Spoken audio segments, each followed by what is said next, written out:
What's going on, everybody? Happy Friday. I'm just going to give a quick update as to progress on everything and where everything's set. So the first thing I'm going to say for booking right now, so we are moving it to Assistants and it's going to be multi-calendar booking. However, that is not live yet. So your booking will still be in training data for right now. I have this little alert that just says, hey, it's moving, but manage it here in the meantime. So you just come here, you select your calendar, and this one will be the one used until that is officially pushed because once that pushed, that data type is actually going to change and we're going to have to migrate over there. So my suggestion, one, is just to come here and, if you're managing calendars, do it here, but go ahead and perhaps play around and get familiar with the multi-calendar here. So how you do this while we're just here, try to make it really, really quick. Go here to add calendars to Assistants, sync calendars from CRM, and then add the ones you want the assistant to have access to. Now, if you do not need multiple calendars, just do the one. You will get this add a use case to get started. Click on this, add your use case here. You're just going to tell the assistant why. If you have one calendar, again, this isn't super, super important, but just give it in the same way we give goals of why we, would do something in a goal. Just give it a reason here of why I would use that calendar. This is more so for the use cases of multi-booking, but just make sure you give it a clear, concise reason of why I would use this calendar specifically. For the example of certain product, certain service, just make sure you clearly define what is going to make this calendar the one it should choose in any given situation.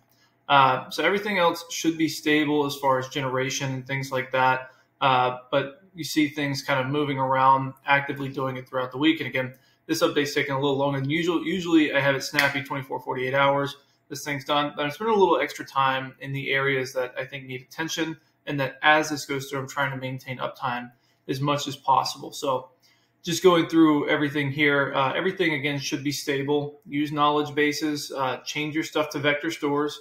So how that's going to work is rather than traditional file sources, we're going to use vector stores directly through OpenAI. So it's just going to embed your documents into the model pretty much itself. That's kind of how that works rather than retrieval. If you have not already, update your training data to vector stores. For the files that haven't been switched over, you will have to update the files too. We do everything on the back end. It's quite a tech-intensive process, so all I need you to do is click a little buttons here. I prompt you on everything you need to do, but get your stuff updated to a vector store. You'll see, especially as the update becomes pushed completely to prod, you'll see your generations become a lot better in the fact that they're going to generate the correct information as far as FAQs, things from your training data, et cetera, et cetera. So vector stores is genuinely much better than a traditional retrieval. So calendars, if you're having issues with booking, put it in your training data. Make sure you mark the calendar there. Go ahead and play with the multi-booking. What is this? These are folders. You can add folders here now to categorize your assistants, keep them where you want them to. I do mine by business function. I got to ask something yesterday about voice here. Why is voice here? So voice will kind of be separate for the fact that you as an agency can either revoke or add access to voice. Just how you would be able to do anything else, you'll be able to go there and say, I do not want this person to have voice, or I do want this person to have voice as you manage your sub accounts in the admin portal. So it's going to be a separate data type so that we can separate those things. So if you want to hide this access or if you want to add this as an upsell, that'll be the way to do it. Connect. So instead of deployment, you're going to have connect. Connect will be assistant tags. That's your traditional assistant tag model here. And then you'll have phone numbers for the assistant, the voice assistant production models when they come out. Working on that right now. Just tidying one or two things up on the actual Twilio integration itself. And then we should be good to go. The voice model is also going to be very, very robust. I'm going to also, in tandem with this, for those who are not using the voice or who would like to use the voice, especially while it's in kind of the current stages that it's in before production releases, I'll release a video right after this one, and then I'll release one right after the update finishes up. But that should be the main things to know. Just know that training data will be now vector stores. You'll have to update to vector stores if it's an older training data, and the files inside you will have to update into vector store files. Calendars will still be managed at the knowledge base trading data level for right now, but they are going to move into assistants to make it a more scalable solution, and then also add the ability for multi-calendar booking. So these are where they will be managed right now. So if you're having issues with booking, manage it in the training data, but also, again, become familiar with the idea of calendars inside of the assistants. Everything else you kind of see here is actively being built out. For example, multi-send responses here, that's ready to go. Response formatting, you need at least 100 responses from your AI, and then you need to complete 25 reformats to have access to this. So it's kind of a multi-stage kind of thing because we need some data to reformat your stuff. That'll be pushed. Once you see that, it'll be a tab here once you have sent over 100 AI messages in that sub account. All right, and then the same thing you always do, knowledge base goes right here, add information, and you should be good to go. Advanced settings, just while we're here. So as you're adding the tools to your assistant, just as normal, right? You're going to see advanced settings. Now, these are not required. You never have to touch these if you do not want to. But for those of you who want to add a little bit more depth into your chat assistants, if you click on the advanced settings here, you'll see the tool that we're going to use in speak while completing a task. So what this is going to allow you to do, for example, let me just go into a fresh chat assistant here. So let's go into a fresh chat assistant and let's get calendar management. So calendar management is going to work always. It's going to work now how it always has, and continue to be, always will. But if we go to advanced settings, right? So the latency of like booking appointments and things like that, the reason that happens is because we want to be reactive on the outcome of that action rather than running them async. As you see traditional chatbots run, they'll just talk and then appointment books. They don't really know if it got booked or not. This infrastructure relies on the self-awareness of if that appointment got booked or if it did not, so that it can convey that to the contact. So with that comes a little bit of wait time, right? A little bit of latency. So what you can do is you can add messages for each one of the tasks that this thing is going to assume during your deployment. For example, getting appointment times.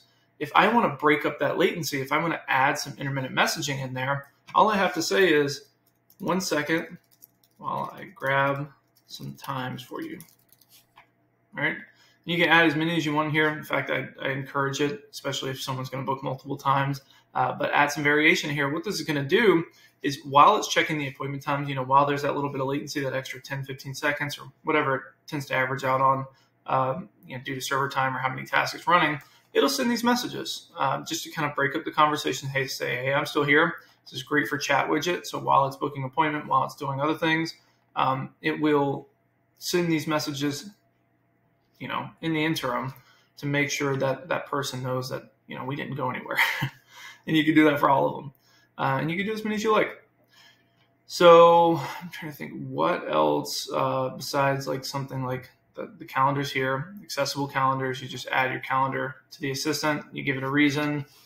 This is for all sales calls. I would elaborate a lot more than this, but just for the example, right? And then perfect. Even if I'm just doing one or if I'm doing multi, this is how you do it. This is not live right now. It's going to be in the knowledge base. Now right here, I would get acclimated and play around in here. But for right now, it's going to be in knowledge base. Fetch data on start, and then what to do after will be right here. I will have more videos on that when the update becomes a little bit more ready to push full production. But you'll have a lot of cool options here that'll carry over into goal steps as well. And then the last thing is just these multi-send responses. These are just beta reformatting models. So for example, you click this, and what it's going to do is it's going to break up your messages if they're longer than 250 characters into multiple smaller messages to give a double, triple text, type approach to talking to leads. And the same thing for reformatting. You will supply a list of all of your AI generated responses. You will go back through and you will give us what you would have said instead. And then we'll be able to train the response from the assistant and reformat it for you before it's sent out to the lead itself. And so you'll have a couple cool things you can do here. Maybe I have an example of one, perhaps here. This is one that I was going through earlier. Let's see. Yeah, for example, I don't want to get too into like these messages, but it's just breaking up the messages into multiple here, just to kind of give the effect of, a more human-like feel as it goes through and speaks with people. So that's the couple updates here. You'll get more from me when it comes out. When everything comes out, you will get a massive video plus, videos on all the new stuff and how to use it and everything like that. And then we will also do a group call just for support and everything, just like the Wednesday calls. We will all get on a group call. I will make that a almost town hall. So if you have questions, if you have implementation concerns, we can cover all of that then. But that's what you should know today. So the common things I'm saying is my calendar is not working. Yes, continue to use the knowledge-based one. Update the knowledge one if need be, or the knowledge-based one if need be. Delete your calendars, resync them. You should be fine because all the times and the booking is done in high level. We just need the calendar ID, and the rest is done. So knowledge-based right here. Assistants, there's some cool reformatting options, things right here, and then try to get familiar with the idea of these multi-calendar. Here in the in the dynamic data. The other stuff will be here to come. Multi-sim responses is here if you'd like to. That is going to be a quote-unquote beta product. Reliability has been there, but just making sure for the way that we're doing it, we're having the assistant generate JSON data, and then we're converting JSON data, techie stuff, but just know it's a beta product. I haven't ran into any issues personally, but I don't have enough data to tell you that it's 100% accurate. I can tell you it's 99 now. But everything else is pretty much the same. Nothing has quote unquote hard changed here. Voice. So I'm sure a lot of people are concerned and excited, and whatever you feel about voice, that is at the top of mind. I have not forgot about it. All right. I'm making sure the infrastructure of chat and the infrastructure of your deployments is very, very strong. And then voice goes along with that. The ability to buy inbound, outbound numbers will be here. It's right here waiting for you. I just have to push it. And again, I'm working with Twilio integration right now, and then working out Twilio type deals to make sure that I can make prices really, really easy and cheap for everybody, lock in prices. So little stuff like that, that's kind of not getting in the way, but holding up as far as like the numbers, because I want to make sure that everyone is getting, everything they need for an adequate price and, within adequate time frame. So voice is the same. Here's what I'll tell you though. So if you have deployed voice and you are like, how do I make this thing work really good? Just like with any prompting, don't go crazy in your prompting. Like this right here is like the max you should have in your voice as you're testing the beta product. The production model will be more of a node-based thing where, we almost have if-else as like a workflow. Which will make it very, very dynamic in conversations on the phone, especially when we need to be fast and dynamic. But for right now, as you're deploying this voice, as you're having fun with it, as you're testing it, you may even be deploying it out into the wild. That's not uncommon right now. There's a lot of people who have this in prod and who use this now actively for sales. Use a very short prompt. You will find that your generations are much, much, much better. And I'll even come to the fact here to say, if you run your stuff through and it's not calling, you have JSON data here. So I always have these must reads up top, right? I always try to cover JSON data in everything I have, but again, voice, I'm not going to say has not been my main concern. It's definitely at the top of my mind, but I am trying to get the other infrastructure really, really solid. So if you see a problem with sending the message here, it's going to be from one of these characters here. Now, I will do my best after these actual looms that I'm going to send out to mitigate JSON data even more for you. But just in case I do not catch it either now or up until that point, if you have these characters in there, no bueno. Just replace these characters with, for example, instead of quotations, just put the single one here, and you should be good. But yeah, this is a great prompt right here. This one is an incredible prompt. If you're familiar with Bland.ai's viral campaign, this is literally their prompt. This is the prompt that they used in that viral billboard campaign. So this one works really, really amazing. And again, as you build these voice assistants, the shorter the better. The more high level, the better. Let the thing be dynamic, not deterministic.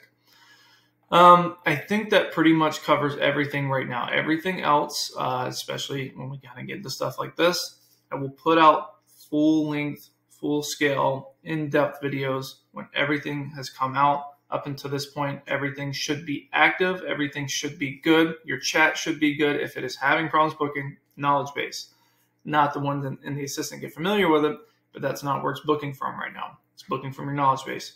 Convert your files in your training data, or now knowledge base, to vector store and vector store files. That is how the assistant will be able to read it. It'll read it much, much, much better. Deployment, same as usual. And then voice. Make sure your prompt is short and sweet, very, very high level. There's a workflow action and make a video for those who are out of the loop on that and who need that resource until that comes out. I will put all that in there for you. So this was not a short video. I kind of wanted it to be a short video, but I did want to cover all that stuff to let you know, like, I'm working on it. I get it at the top of my mind. I'm making sure that this is extremely, incredibly reliable, extremely, incredibly good. Someone asked about downtime the other day or concerns about reliability. Nothing from an infrastructure like standpoint has changed. All these outside things, they sit on the outside, right?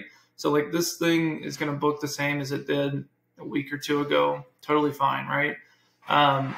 Just make sure that the knowledge base is hooked up there. If you run into any problems, submit a bug report. I'm going to go through those as I'm kind of, winding down from the intensity of the update and getting ready to push to make sure everyone gets, all their questions answered, all their concerns handled, everything like that. So I guess the last thing that's not super, super important, but, maybe would be helpful. I went off of 4 Turbo back into 4 Turbo Preview.